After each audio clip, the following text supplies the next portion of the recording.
Hi everyone, welcome to my blog. Today's blog we're going to discuss about the history of criminal investigation.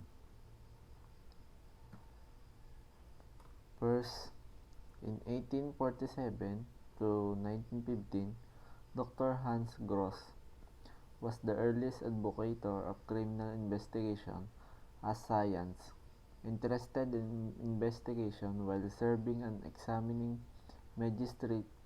He became a professor of criminology at the University of Vienna. He also recognized today as father of criminalistics. 1859 to 1930, Dr. Arthur C. Doyle is a British physician, novelist, and detective writer. He is also known as the creator of the character of Master Sherlock Holmes.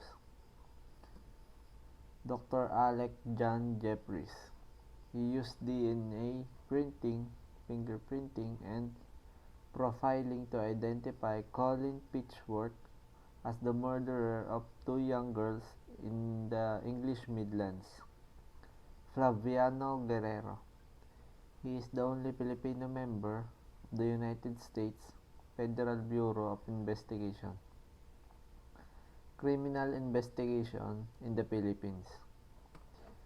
In 1901, the Criminal Investigation Service, known as the CIDG, can trace its humble beginnings out of an urgent need of a unit that would handle investigation of major crimes, especially against national security. At the same time, free other Philippine constabulary units from its time-consuming and highly specialized of criminal investigation.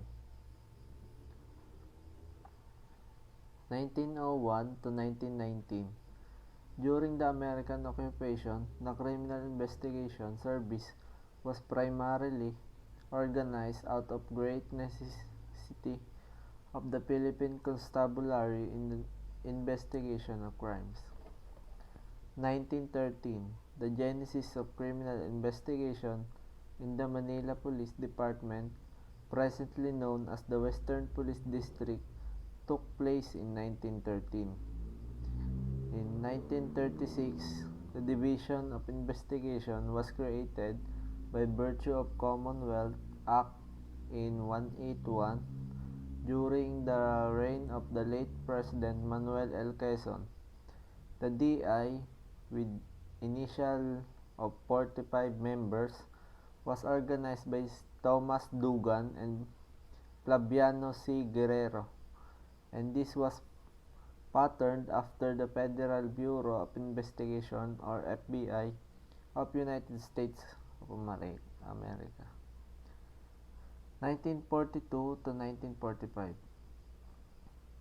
During the Japanese occupation, the DI was affiliated with the Bureau of Internal Revenue, or BIR, and the Philippine Constabulary, known as the Bureau of Investigation.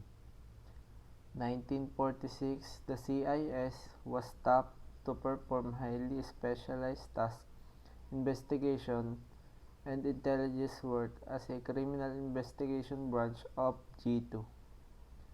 In 1947, the Bureau of Investigation was reorganized by virtue of Republic Act No.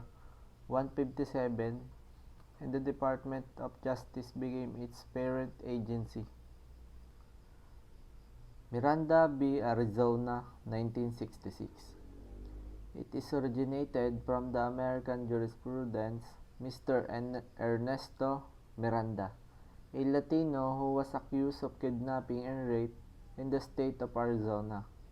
The Arizona police interrogated him exhaustively, leading to his confession. Based on his confession, he was charged, tried, and convicted. Appeal was made before the Arizona Supreme Court, but his conviction was affirmed. The appeal was then elevated to the U.S. Supreme Court, where there was a revisal of decision and he was acquitted on constitutional ground. It was in this case that the U.S. Supreme Court laid down the constitutional rights of the accused during the custodial interrogation. This is known as Miranda Rule, Doctrine, or Warning. The rights of a person under custodial investigation as follows. Right to remain silent, that she or he say may be used against him or her in any court of law. Number 2 is right to have a counsel, preferably of his or her own choice, and if he or she has none, the government must provide one of him. Number 3, right to be informed of the nature of charges against him, and whatever he or she say may be used for or against him or her. And the last one is right to be informed of such rights under the Constitution. That's all. Thank you for watching.